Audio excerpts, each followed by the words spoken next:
The streets will never make you grow. It's not a seed, it's a gutter. There's no happy endings in this life. So this is my message to you.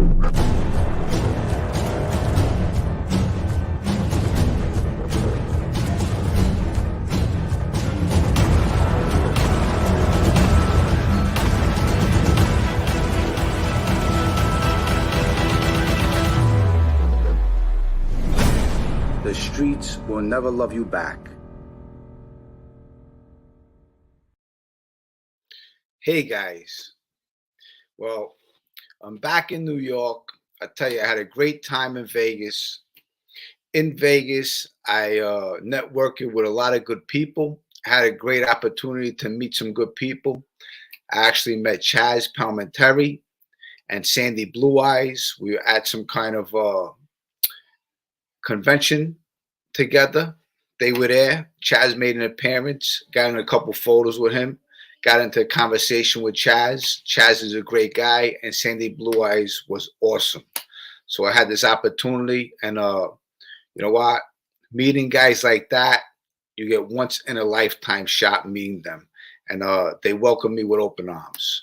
But today I got a story today about doing some prison time when I was in Mckean about Joe Gambino. You know, there's a lot of stories of Joe Gambino. Joe Gambino was a great guy. As you know, I have a lot of photos with Joe Gambino, and he was some cook, Joe Gambino. He was a hell of a cook, and I told him one time, I said, Joe, I said, I want to marry you because you know what? He could cook, this guy. I mean, give him a microwave, just with a microwave alone, this guy could cook. But anyway, I'm not sure if he's with us no more. I think Joe passed away. But Joe Gambino was definitely a class act, and everybody liked him. I was with Joe Gambino from Otisville to Lewisburg to Mckean. I got to know him. He was a great guy, and I'll tell you, a class act and very generous. So when we were in Mckean, you know, some people in life take kindness for weakness, and Joe Gambino had a lot of money. So, and Joe always used to love to walk the yard. You know, he had his morning routine, and you know, he never ever had a problem once before in prison. I spent time with him in Lewisburg. He never had a problem. Then in Mckean, what happened was all of a sudden he's walking the yard, and someone walks up to him and says something to him or passes him a note. Okay, and they say something like, "You have to send money to this address. If not, then you're going to have a problem. Like there's going to be a beef." And this was in Mckean. Now, when this happened, you know, I had some good friends with me in Mckean, and actually that I'm still in touch with, okay? One of my friends was my friend Tank.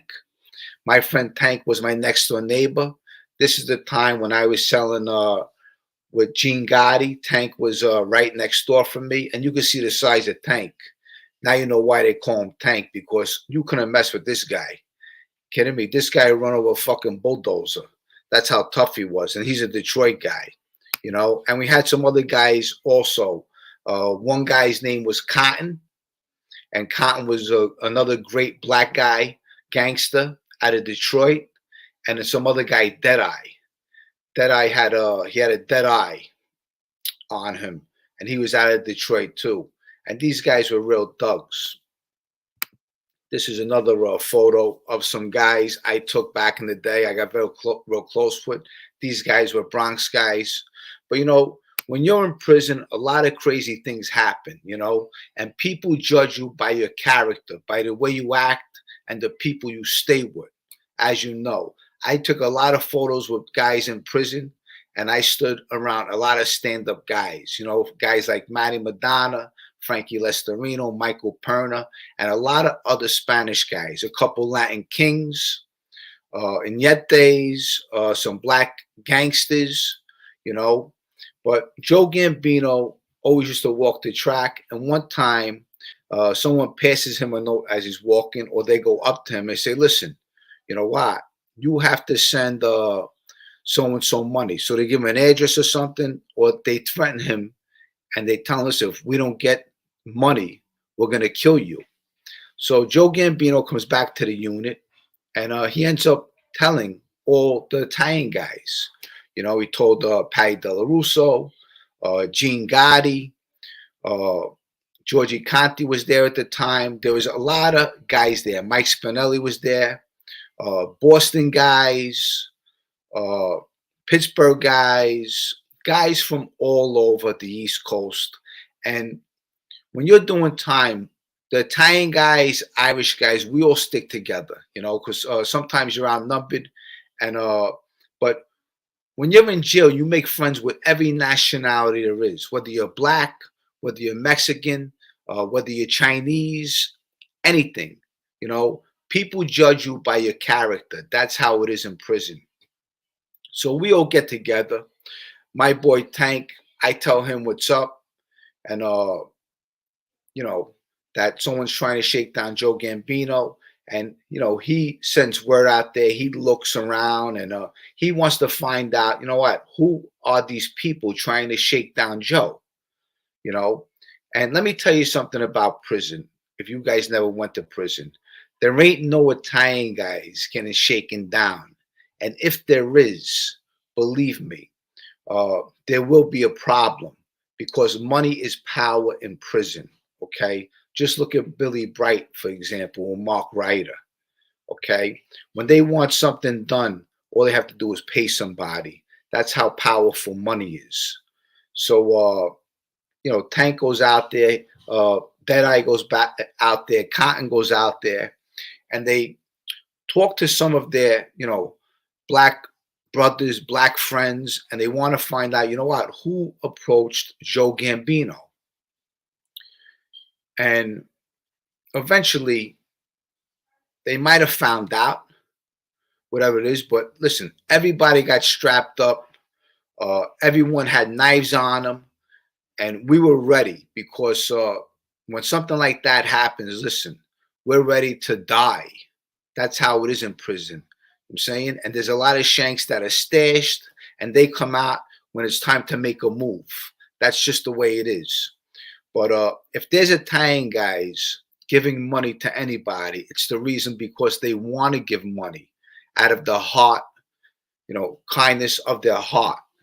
Because there ain't no Italian guys getting shaken down in prison, I'll tell you that. That's for sure. And if anybody stand up out there, the rest of the Italian guys are also going to protect them. So there ain't no one punking out no Italian guys. So if you hear those stories, that's all a bunch of bullshit. Because when we're in prison, okay, we make friends with everybody. Boston guys, Detroit guys, Ohio guys, New York guys. That's one thing. We might not like each other when we're in prison, and some people have animosity towards each other. But when it comes down to the nitty gritty, and someone's trying to shake someone down, that's one thing. We stand together.